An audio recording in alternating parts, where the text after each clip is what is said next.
Enfin, tu sais, quand on a été emmené à viser, on nous a chassés hors des maisons, et puis on nous a fait aller l'ancienne place de la gare, à viser. Alors on a mis les hommes à droite et les femmes à gauche. On nous a fait marcher le long de la rue qu'on appelle aujourd'hui la rue des déportés. Et on n'avait pas eu le temps de s'habiller, on n'avait pas eu le temps de rien faire. Nous sommes arrivés à pied avec les soldats allemands qui criaient après nous et ils prétendaient qu'on avait tiré sur eux, ce qui n'est pas vrai. On n'aurait pas pu tirer puisqu'ils avaient d'abord réquisitionné toutes les armes. Et puis tous les vélos, tout ce qu'il y avait comme vélo, on devait leur porter. On nous a fait marcher des kilomètres, des kilomètres, des kilomètres. Et on croisait tout le temps des régiments allemands qui nous ont gueulé en nous traitant de Schwein de Hund. Nous sommes arrivés à Gemini. Là, arrêt, et puis on nous a mis dans une prairie. Tout d'un coup, on nous a entourés de soldats allemands qui sont venus charger leurs fusils face à nous. Et j'étais avec mon frère Nicolas d'un côté et moi de l'autre. On se demandait ce qu'on a à faire. On dit, on va être massacrés. Les soldats avaient chargé leurs armes et il y avait toute une compagnie qui nous entourait. On a entendu un clairon ou je ne sais plus quoi. Et il y en a qui ont demandé ne tirez pas. Alors un officier allemand nous a répondu Halt der Schnauze, ça veut dire ferme ta gueule en allemand. Alors on ne savait plus rien dire, mais on sentait son cœur qui battait parce qu'on disait d'un moment à l'autre ils vont nous massacrer comme ils ont fait à Dinan et à Tamine et dans tout ça. On ne s'attendait donc à rien. Il y en a un qui est venu nous dire, en demi-français, vous ne serez pas fusilier, vous serez conduit en Allemagne. Je ne sais pas où on était, mais il est venu des wagons de bestiaux, wagons de marchandises. Et on nous a embarqués là-dedans, un à un. Et chaque fois qu'on passait sur le marchepied, on recevait un coup de pied quelque part. Hein. C'est la stricte vérité, ça, hein, parce que je l'ai vécu, moi, ça. J'ai encore le bonheur de pouvoir le raconter à mon âge, après 50 ans. Nous avons roulé en train avec 4 soldats allemands dans la voiture, baïonnettes au canon. On n'osait pas se remuer et on n'osait rien dire, rien faire. On était assis à même le plancher et le train roulait. On est arrêté quelque part, je ne sais pas où, puisqu'on ne voyait rien.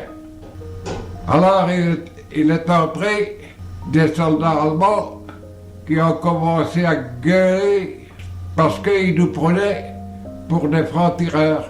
Et ils croyaient bien, on leur avait bourré le crâne, et ils croyaient bien que c'était que nous avions tiré sur eux. Et pendant ce temps-là, ils avaient mis le feu à toute la ville de Visé.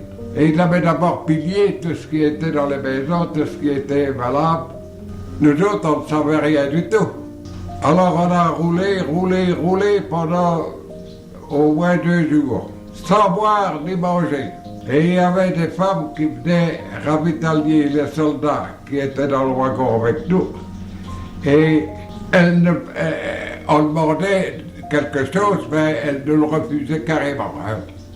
On a demandé à boire, on avait tellement soif parce que c'est plus terrible, la soif que la faim. On a demandé à boire et elles nous ont refusé à boire. Nous sommes partis le 16 août et nous avons eu à manger le je crois qu'on est parti le dimanche et on a eu à manger le mercredi et à boire de la soupe que l'on a dévorée. Et pour moi, personnellement, je me rappelle toujours que dans les bols de soupe, il y avait une pomme de terre pourrie. Mais je l'ai quand même avalé quand même, tellement qu'on avait faim. Et c'était vraiment triste à voir. Et puis, on nous a mis au camp de Münster-la-Guerre. Après, on nous a parqués dans les écuries où on mettait les chevaux. Et on nous a donné une bonne de paille pour mettre par terre. Et le lendemain, on a eu un morceau de pain. On a eu un morceau de pain que l'on devait mettre dans le bac où les chevaux mangeaient. Naturellement, comme c'était un camp du genre du camp de Beverlo, il y avait des rats. Et les rats, la nuit, venaient se promener et venaient manger le pain qui était dans le bac. On restait là, hébétés, hein, on ne savait que dire, que faire. Finalement, on a un peu pris conscience, et puis alors, on devait aller à la soupe. On avait amené des cuches, qu'ils appellent ça. On nous a distribué un petit bassin, et on devait aller chercher sa portion de soupe. Seulement, il y en avait de toutes les sortes, et il y en avait qui voulaient, on devait faire une file, et puis on devait aller à la cuche. Mais il y en avait qui s'arrangeaient pour ingurgiter immédiatement leur bol de soupe, et puis repasser une seconde fois. Seulement, les derniers arrivés, ils n'avaient plus rien. Et c'était de la faute des types qui avaient mangé les deux bols. Il y avait un qu'on appelait Friquet. Et c'était un brave type qui n'avait qu'un bras. Et celui-là, le lendemain ou le surlendemain, il montait la garde pour voir si on n'avait pas des... Parce qu'il y avait assez bien de flamands qui venaient de Louvain aussi. Et pour voir si on n'avait pas qui passaient deux fois. Et il fallait entendre les paroles qu'on disait alors. Hein. Tu comprends, Friquet? Je tenais lui, ce style-là. Il passerait là, ce style-là. Enfin, on avait un bon gardien et on était sûr d'avoir son bol de soupe. On allait ingurgiter ça en vitesse. Il y a des fois qu'elle était potable, mais il y a des fois qu'elle était d'un goût. Et on nous en a donné une fois de la soupe à la panse de vache. C'est la vérité, c'était. Ça, moi-même, je n'ai pas pu la manger. Et je l'ai donné à un flamand qui a ingurgité bien 3-4 bols, tellement qu'il crevait de faim. Hein. On allait chercher, il fallait aller chercher des pains, comme des pains allemands, comme d'un bloc de ciment, par exemple. Hein. Et on devait le couper en 5 morceaux. Mais il fallait voir la discussion, parce que si le couteau allait un peu sur le côté, il fallait entendre celui à qui le pain était destiné, va se tordre, c'est parce qu'il n'aurait rien de compte. Moi, comme dirait Cognitus, mais il y en avait, tu comprends? Alors, malgré les rats et malgré tout ça, il y en avait encore qui venaient dans les baraques, ils venaient encore voler le pain qu'on nous avait donné. Mais je ne leur en veux pas parce qu'on crevait vraiment de faim. Finalement, il est arrivé des Russes. Oui, mais il est arrivé des Russes qui avaient été pris dans Prusse orientale. Je crois qu'il y en avait des milliers. Et quelques jours après, on s'aperçoit qu'en dessous des bras, il y avait des habitants. Et c'était carrément des poux et des puces. Ça fait qu'on était mangés, on dormait sur sa botte de paille et il nous avait donné tout de même une couverture. Mais alors, je ne sais pas d'où les puces venaient et les poux, mais on en était plein. on se plaint aux Allemands. Alors eux ont employé les grands moyens. Ils ont dit, vous allez être désinfectés. Il faut absolument qu'on se débarrasse de ces bestioles, parce que on était occupés tous les jours à les tuer. Et puis on allait se chatouiller en dessous des bras, et on faisait le pincer comme ça, et puis l'autre. Il n'y avait qu'une chose à faire. Les Allemands ont employé les grands moyens. On nous a fait déshabiller complètement. Et on devait porter ces vêtements dans une baraque. Avec la paillasse, ah oui, nous étions alors à Celle-la-Guerre. Et là, on avait des baraques de bois. Et alors, il fallait rester complètement déshabillé toute la journée. Et c'est là que ça a été le comique. Et tout ce qu'on avait de poils sur le corps devait être rasé au rasoir. Et c'était les Russes qui faisaient ça. Je dois dire qu'ils faisaient ça très bien. Ils ont rasé des milliers, ils n'ont jamais coupé personne. Mais nous autres, nous étions dans une baraque et il y avait l'ancien sacristain de Visé qui s'appelait Louis Boulanger, un brave type. Il avait été dans son jeune temps, il avait été coiffeur. Ça fait qu'on a demandé à Louis Boulanger, au lieu d'aller passer au rasage, est-ce que tu ne voudrais pas bien le raser, toi? Il vous-même, Majesté. On a embauché un truc sur 4 piquets et on a mis 4 couvertures pour faire une chambrette. Le brave Louis, il a commencé son travail. Alors, comme nous étions, comme l'enfant qui vient de naître,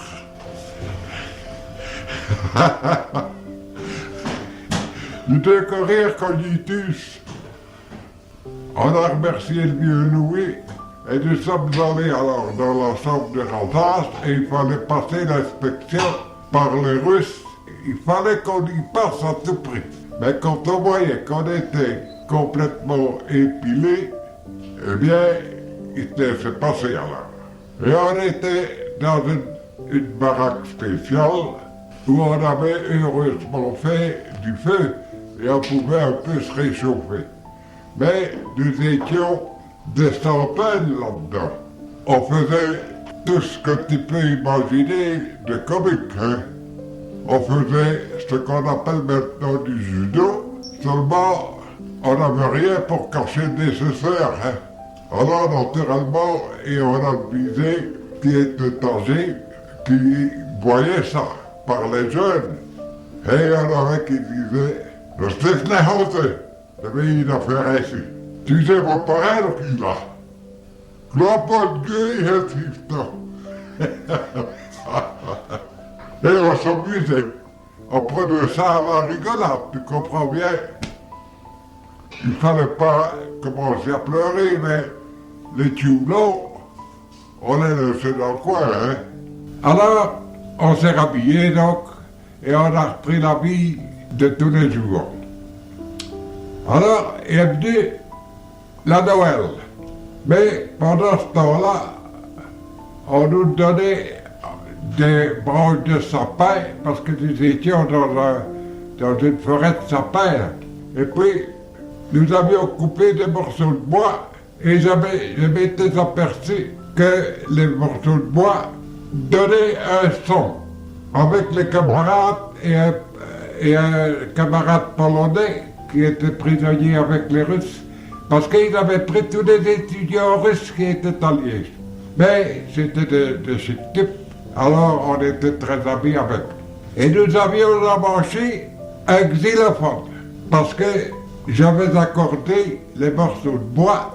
On était parvenu à assembler le bazar, et je pouvais jouer des airs à tel point que le jour de... il y avait un bonhomme qui avait une petite flûte, un piccolo qu'on appelle ça.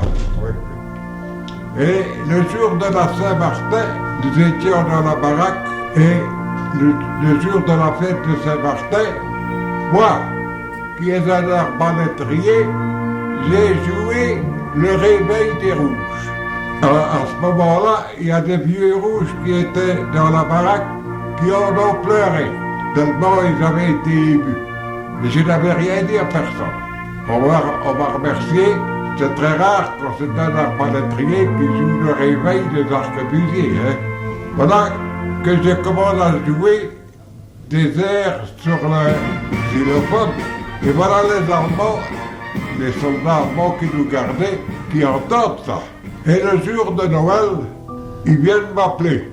Il y en a un qui avait dit à ses officiers, il y en a un qui fait de la musique, un Belge qui fait de la musique sur des morceaux de bois.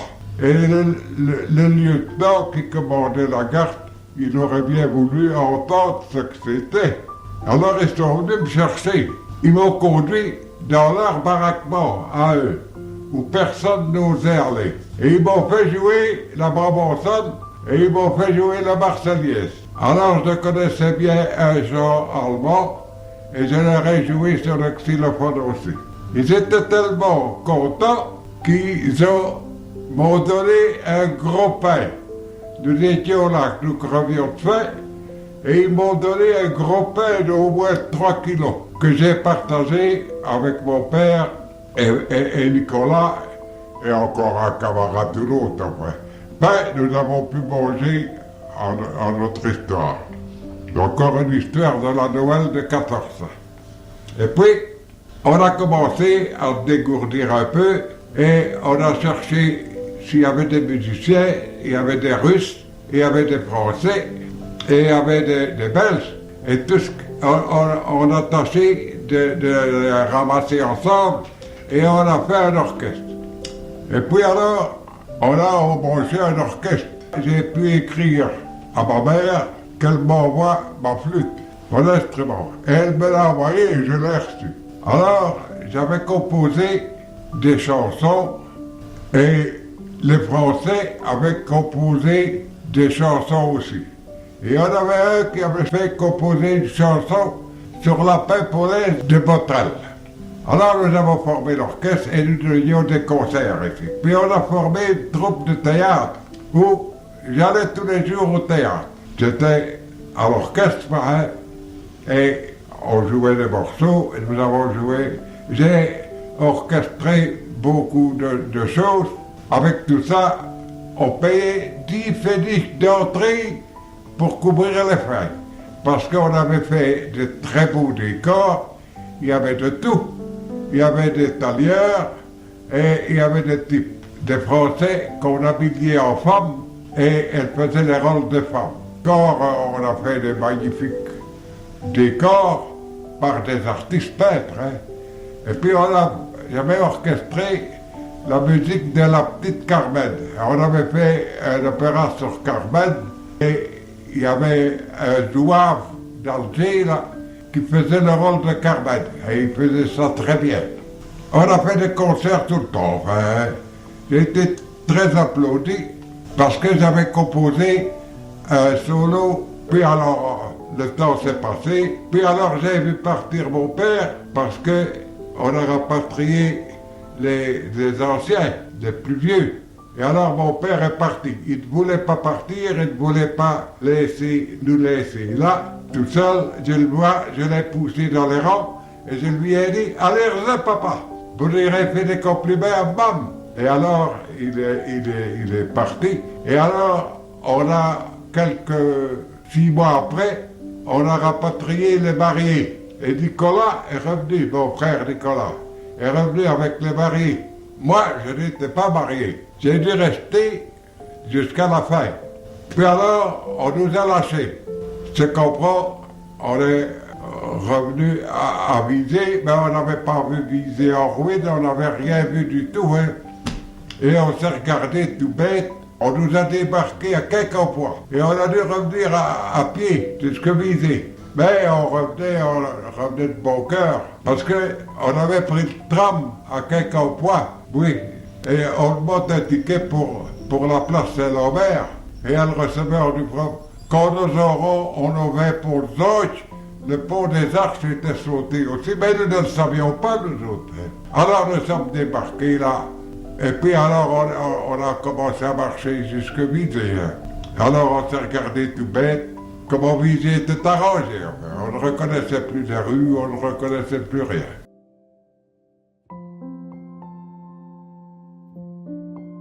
En 19, je suis allé faire une saison à Plombières-les-Bains, dans les Vosges. Et le chef d'orchestre, il me demande, nous jouions un concert dans le parc, et il me demande si je n'ai pas un petit morceau de piccolo pour pouvoir agrémenter le concert. J'ai pensé au solo que j'avais composé en Allemagne.